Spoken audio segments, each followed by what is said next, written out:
All right, folks, let's shake things up a bit because today we're going to talk about something that's flying under the radar, which is Marvel's upcoming series, Agatha Darkhold Diaries. Now, you might be wondering, why this show? Well, it seems like no one's talking about it, and it won't hurt me in any way, except my dignity. Set to be released this year, Agatha Darkhold Diaries is bringing back our favorite witchy woman from WandaVision, Agatha Harkness, who is played by Kathryn Hahn.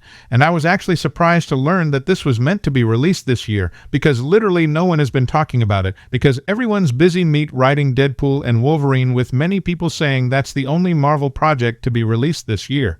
And you're probably thinking, another Marvel show? Haven't we had enough of those?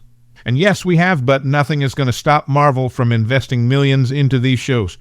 Have we got millions of dollars to make our own shows to our liking? No, we don't. So we just have to open our mouths and receive all their cream, but make sure you don't swallow. Is this a series I'm looking forward to? Definitely not, especially because it has a female lead. And I don't have to go on a rant about the She-Hulk series and the Black Widow movie for you to understand what I mean.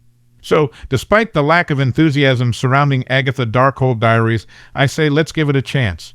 A chance to not be watched, but who knows? It might just surprise us and turn out to be decent.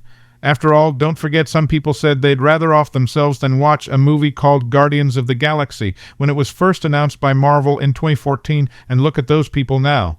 6 feet underground with no chance to hate. So grab your popcorn in advance, because Mother Agatha is about to cast spells all over your screens. And even if the show ends up being terrible, I'd rather watch it than beat my meat to. Anyway, the plot for this show?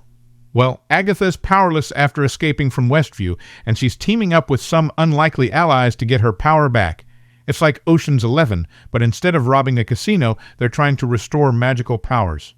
The series is whipped up by none other than Jack Schiefer, the same evil genius who gave us WandaVision, so if you're one of those folks who enjoyed getting their minds twisted into a pretzel with WandaVision, then buckle up, because Agatha Darkhold Diaries is going to be like a roller coaster ride through a hall of mirrors.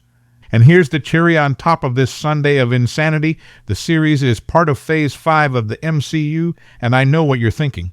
Phase 5? I'm still trying to figure out what happened in Phase 4.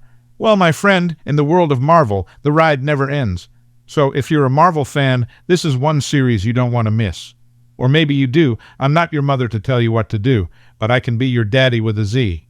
With consent, of course.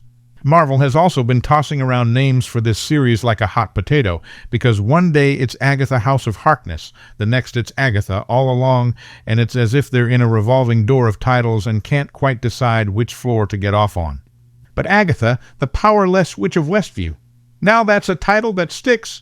It's got character, it's got intrigue, and it's got that hint of sarcasm we all love.